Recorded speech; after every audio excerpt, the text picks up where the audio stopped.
Well, good morning, afternoon, or evening, whenever you happen to be watching these slides.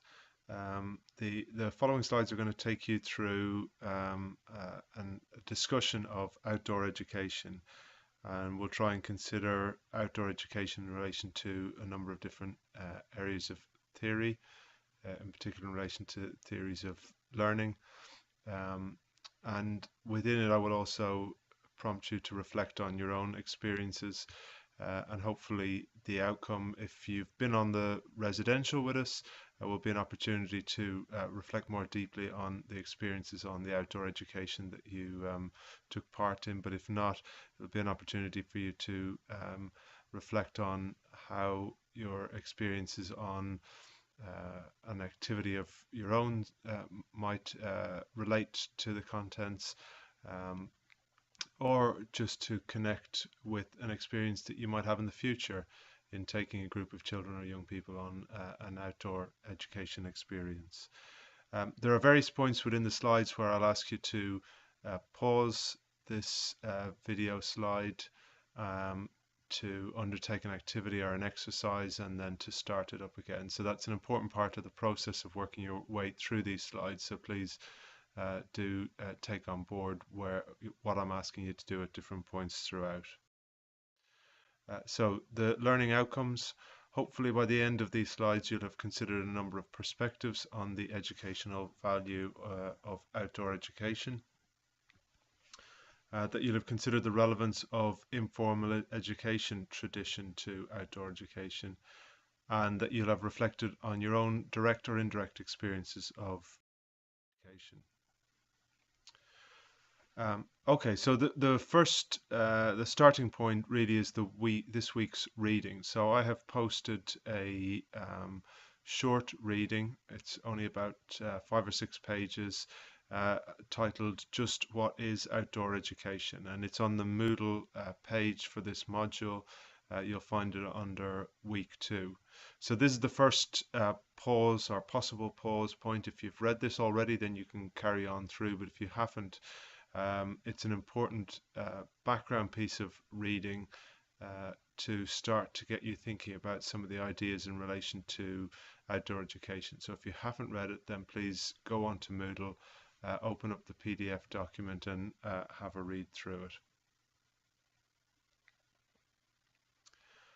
Okay, so at this point, I'm assuming you have either read the well, that you have read the piece, whether it's having paused or whether it's before starting these slides. So what I want you to do now is to consider these questions. So according to this reading, what are outdoor educationalists confused about? So the reading talks about a confusion within outdoor education. I want you to have a think about what does the reading suggest that outdoor educationalists are confused about. Secondly, I want you to think, what does the method versus subject matter debate refer to? So this debate about method versus subject matter is referred to within the reading. What is it that it's talking about? And lastly, the reading refers to somebody called Simon Priest, and it suggests that Priest sets out 4 categories of outdoor education. So we're going to have a think about what 4 categories of outdoor education the article refers to. Okay, so take some time to reflect on those, jot down some answers before moving on to the next slide. Okay, so here are some answers that that I have taken from the reading in relation to those questions that I've just set. So the first one, when it talks about what are outdoor educationalists confused about? Well, what the chapter suggests is that outdoor educationalists are confused really about what they're trying to achieve.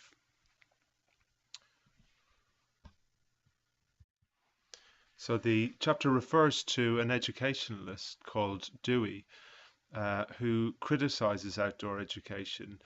He's both criticizing but also trying to find a solution to the problem. And he suggests that although outdoor education although he does agree that outdoor education has something to offer, something that perhaps is not as readily available within a formal classroom setting. Um, he suggests that actually there's a lot of confusion within the outdoor education sector as to exactly what it is that outdoor education does offer, and how it should go about achieving that. And this follows on to the second question about the method versus subject matter debate. So within the chapter, it really poses the question, what is more important, what you learn or how you learn it? And in particular, this question is posed in relation to outdoor education. So in other words, if, for example, I go on a camping weekend, is it more important what I learn, i.e., about the environment, the flora and fauna of the environment that I'm in, or more about the ways in which I learn? So, less important that I know the flora and fauna of the local environment, but actually that I've had an experience and learned more about myself, and that I've set the agenda within that kind of educational experience. So the educational experience has been structured much more about um, drawing out learning for me based on what I see as being important as the learner, rather than trying to set out a set curriculum for me.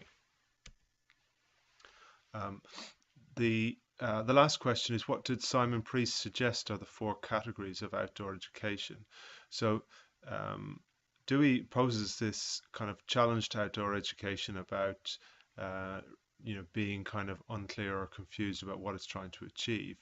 But the chapter does recognize that an author called Simon Priest sets out a structure for outdoor education and tries to set out what it is that outdoor education is trying to achieve. And Simon Priest suggested, well, at its broadest sense, that outdoor education could be divided into two different categories: environmental education and adventure education.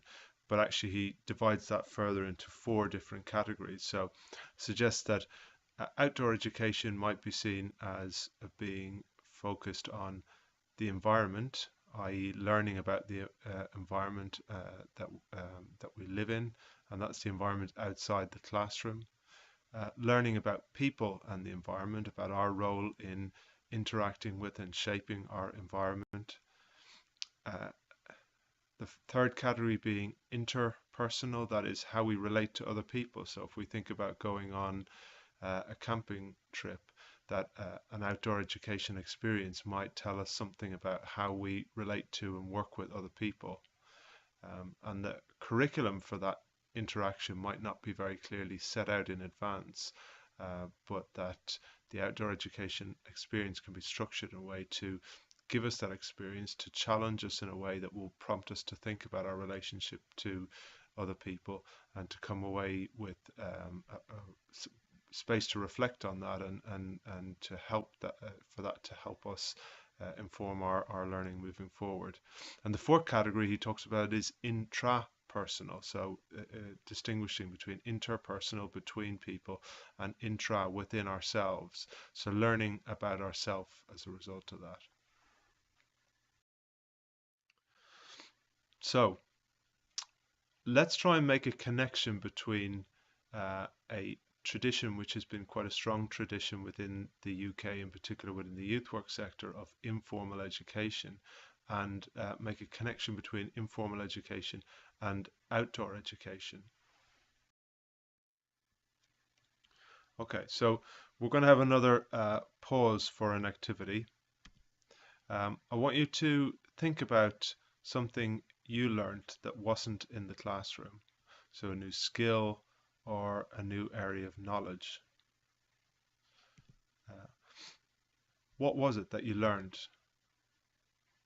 Where did you learn it? Who was the educator? And what was the lasting impact? So take some time to think about each of those four questions and jot down some responses. So when we ask the question, who do we learn from? Although we often think of learning and education as happening within formal educational settings, what hopefully that activity that you've just undertaken helps you to recognize is that actually we can learn from all sorts of different people. We can, as we traditionally kind of recognize, we can learn from teachers, but also parents, relatives, friends, religious leaders, youth workers, lecturers, outdoor education workers, and the list goes on. So, put simply, anyone that we encounter in our lives has the potential to educate us, or be educated by us.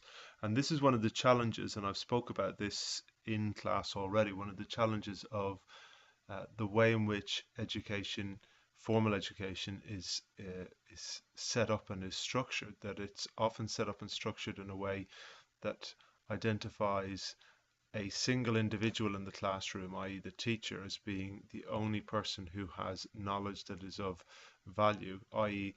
they are the one who educates, everybody else is educated. And therefore, often we don't recognize that perhaps the teacher can also learn from those in the classroom, or that we can learn from each other within, we can learn from our peers, not just from the teacher who is placed at the top of the classroom. Similarly, we might ask about the context that we learn in. So going back to that reflection activity again, we can acknowledge that in the same way as we can learn from lots of different people, we can also learn in lots of different contexts, in the home, in the school, in the natural environment, built environment, abroad, religious centers, youth clubs. So the list goes on. Ultimately, learning can occur anywhere. So it's really important from an informal education point of view, and I'll talk a little bit more about the kind of the background to this perspective, that we recognize that the educational institutions, which we have often come to recognize as being the only or the primary places where learning occurs, it's really important that we recognize that they are there is a particular aspect of learning in our lives that happens in those settings, but that actually learning can happen in lots of different areas and from lots of different. So this slide sets out the way in which informal educators view the educational process and its relationship to the curriculum. So what informal educators would suggest is that we might view this scale where on the one hand we have the informal approach and on the other side we have the formal approach. And the informal approach emphasizes very strongly conversation-based learning, whilst the formal side emphasizes a set curriculum.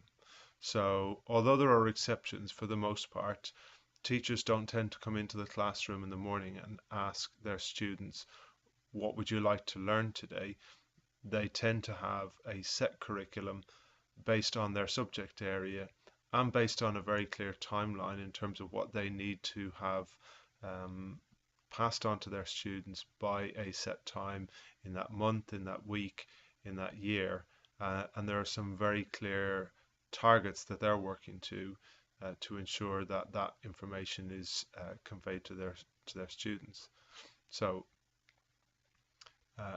educators that are largely working around conversation can be seen as informal. Those working through a set curriculum might be seen as formal.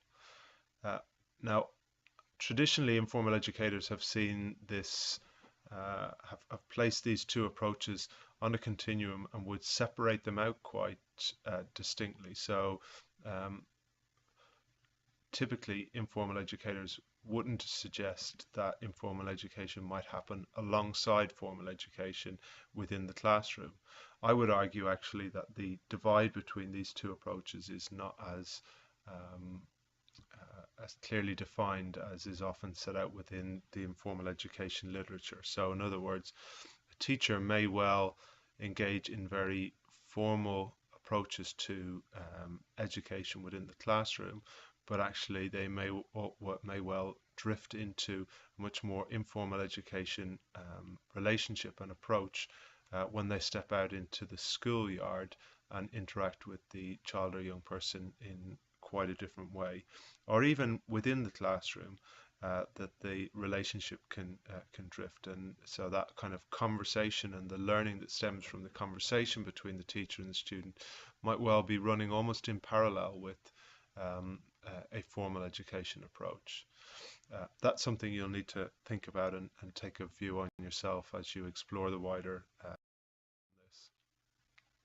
So let's look at some of the authors who have written on informal education and see what they suggest informal education is. So Bentley suggests that informal education takes place outside a dedicated learning environment. So an emphasis there on where it takes place and how the alternative environment might lend itself to different experiences of learning. McGivney suggests that informal education is about non-course based learning activities, which might include discussion, talks or presentations, information, advice and guidance. Dale and Bell suggest that informal education is learning that takes place in everyday life. Learning that takes place in dedicated educational institutions such as schools is seen as formal. That which occurs beyond the school walls as informal. Jeffs and Smith. Jeffs and Smith are probably the authors who are most closely associated with the informal education tradition in the UK, and they suggest that learning takes place without being consciously organized. So we engage in conversations with each other, with educators, but it is not consciously. So Jeffs and Smith suggests that when we're talking about an informal education approach, this educational experience is not consciously organized, and so therefore it tends to have a flow, but also there's important perspectives in relation to informal education which emphasize the democratic nature of informal education. So it is much more about wanting to understand what it is that the student wants to learn, and structuring the way in which learning takes place around the student and their needs rather than around the school or the educator or the curriculum and what needs they dictate. And lastly, Coffer 2000 suggests that informal learning means the learner sets the goals and objective.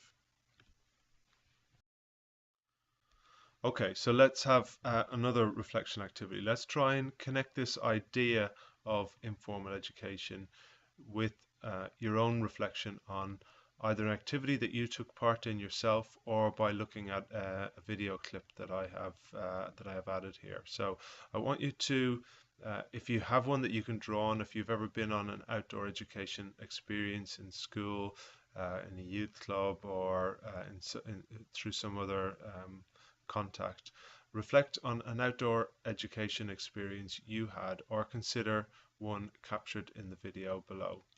Okay, so this video here, it's a relatively short video which captures it, not in massive detail, but just gives a little insight into a group of, I think, Year 9 students and their experience of an outdoor education camp. So take some time either to reflect on your own experience, to capture some key points, or to have a look at the video. And then I have some reflection questions here. Okay, so assuming you have undertaken the first stage of this, do you think that learning occurred during this outdoor education experience? So whether you looked at the video or whether you're reflecting on your own previous experiences, do you think that learning occurred? Do you think this learning was primarily formal or informal, or some mix of both? How does the context of outdoor education lend itself to informal education? And how do outdoor educators need to prepare themselves and their approach differently in order to achieve good learning outcomes.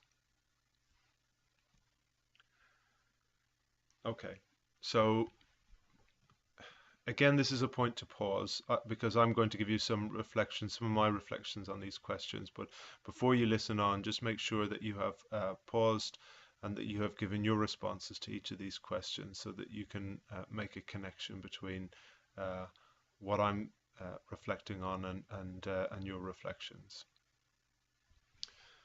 Okay, so if I was to draw, for example, on the video clip here, I would suggest that it is very difficult if we take learning in terms of the points that we've spoken about before as happening, potentially happening between any two people under any variety of different contexts, then I think it would be very difficult to suggest that learning hasn't occurred within this experience that we see of the Year 9 students undertaking what looks to be a camp experience in a new environment for them.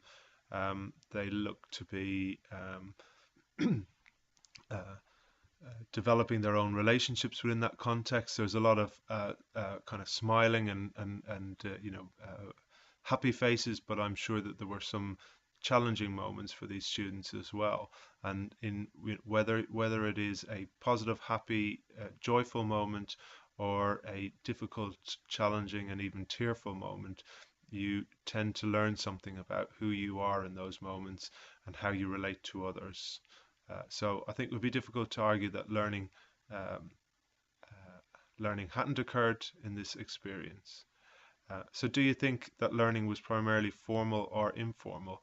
Well, in a sense, if we look at the video, we don't have enough information to know for sure. But what we can certainly say is that there was a lot of informal learning that was taking place, because actually the nature of the environment meant that the educators, whoever they were, teachers or educated outdoor educators, they couldn't control every aspect of that environment and dictate what the curriculum was and what the learning was. So actually, there has to have been um, a lot of informal learning taking place there, but perhaps also alongside formal learning. So it may well be that the students were taking formal learning in relation to the environment and applying it to the context that they were in. Perhaps I've had students before on Duke of Edinburgh award trips who were expeditions who were measuring pH levels in rivers, so taking science knowledge that they had learnt in the classroom and actively testing it in the environment that they were in. So it's perfectly plausible that both formal and informal learning were taking place alongside each other on this outdoor activity. So the third question: how does the context of outdoor education lend itself to informal education? Well, I've touched on this already, really, in the previous point about saying that actually, because the educators can't control and manage the content of learning and the way in which that learning is experienced, um, it opens up new and different opportunities. So if we think about a formalized classroom setting, we can structure much more carefully what learning happens, the pace at which it happens, um, the ways in which students are exposed to new pieces of information. Whereas when we take a group and we put them in the outdoors, there is so much that is unpredictable about it that actually is much more difficult to do that, and therefore we have to work with a much more negotiated curriculum. And so if we reflect back to that point about the kind of structured curriculum versus the open conversation based curriculum, then we can say that those outdoor education experiences, at least the more loosely structured ones, lend themselves to informal education experiences. Um, what this means, therefore, is that uh, the if we go back to this discussion earlier on in the slides about um, uh, method versus content, that outdoor educators need to be mindful of the content that they're trying to relay to students, but also much more about the method. So there needs to be much more preparation and training and education put into outdoor educationalists understanding the method that they're working in and how they structure those environments to bring out the best learning. And so, in other words, or an example might be, how do you give students who undertake an outdoor education experience like that, how do you create spaces for them to reflect on that learning, for them to make conscious the new insights that they're gaining from the experiences that they've had? Okay, so a few points to sum up from these slides. So going back to the early slides, that there is this conflict within outdoor education between method and subject matter, that this is an ongoing challenge.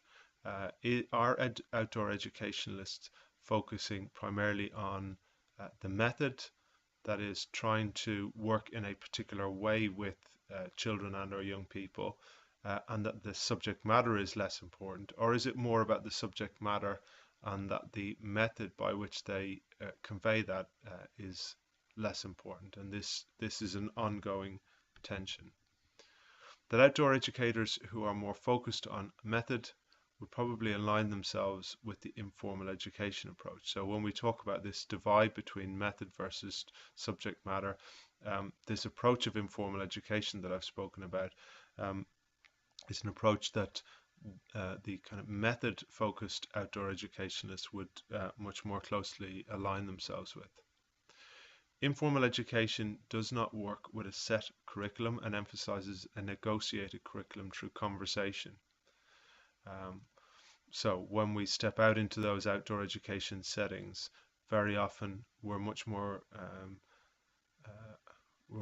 at the mercy of the person we're educating in terms of dictating the pace at which the educational experience moves, but also the subject matter. So we may end up focusing much more on somebody's fear of heights or the challenges they have in relating to other people in particular ways, and all this information can crop up in completely unexpected ways and at unexpected times. So we need to work in very different ways when we're managing that educational process. The outdoors can offer a more creative educational space to explore alternative ways of teaching and learning, and I've spoken about that in some of the more recent slides, that we cannot structure an outdoor space in the same way as we can do the classroom, and so it throws up new and different learning experiences for the students, but also for us as educators, and it means that we need to prepare ourselves in different ways for working in those settings. So Dewey warns that we should not assume that the context of the outdoors will automatically produce something different to the indoors. So this is one of the important points in the reading at the start of these slides, that Dewey makes this point that although in the first instance, if we take a school that has never done outdoor education before, if they start to think, well, actually, let's start doing some outdoor education and look at what comes from that. Although he suggests that that can produce new and different experiences, that invariably he also suggests that what tends to happen over time is that we then start to try and structure and to name more clearly what it is that students are learning in this outdoor educational setting, how they're learning it, the ways in which they should learn it. And actually what we start to do is to structure that educational experience to the point that it removes the whole benefit of having undertaken it in the first instance. So this is one of those kind of ongoing challenges that Dewey was pointing to, and actually that the authors of the chapter that we read to start with were trying to grapple with, and to suggest, in the rest of their book, how outdoor education might work with that. But the key point here is really to recognize that there is the potential in the outdoor experience to produce new and different ways of learning, both for the educator and for the student, but we need to not take that for granted, and to recognize that that is dependent on the creation of particular educational environments. Uh, And yeah, the other point to make is that we also need to consider the policy context. So um, we can create these environments if the wider educational policy context gives us the flexibility to be able to do that. But actually, if everything in the wider educational policy context is about setting very clear and narrow targets for what we achieve when we work with children and young people, then often it doesn't leave very much space for us to be creative about the kinds of learning that might stem from our experiences. So that's something that we're going to explore more within this module at a later point. What is about the policy context and how it shapes our experiences with and the way in which we structure our learning with children and young people. But also it's important to note that we've just started to touch on this idea of informal education, and it's a topic that will come up again within your theories of education module in the second semester. So just a quick recap. Over the course of these slides, we've considered a number of perspectives on the educational value of outdoor education. We considered the relevance of informal education, the informal education tradition to outdoor education. And lastly, we've reflected on your own direct experiences, or I've asked you to reflect on a video if you don't have your own direct experiences of outdoor education and try to make it a connection between that experience and this discussion that we've had around the nature of outdoor education and its connection with informal education. So hopefully these slides have been a useful prompt for you in thinking about outdoor education more generally, about its connection with the educational process more broadly, and hopefully it's provided some food for thought which we can build on over subsequent lectures and across other modules. Thanks for your time.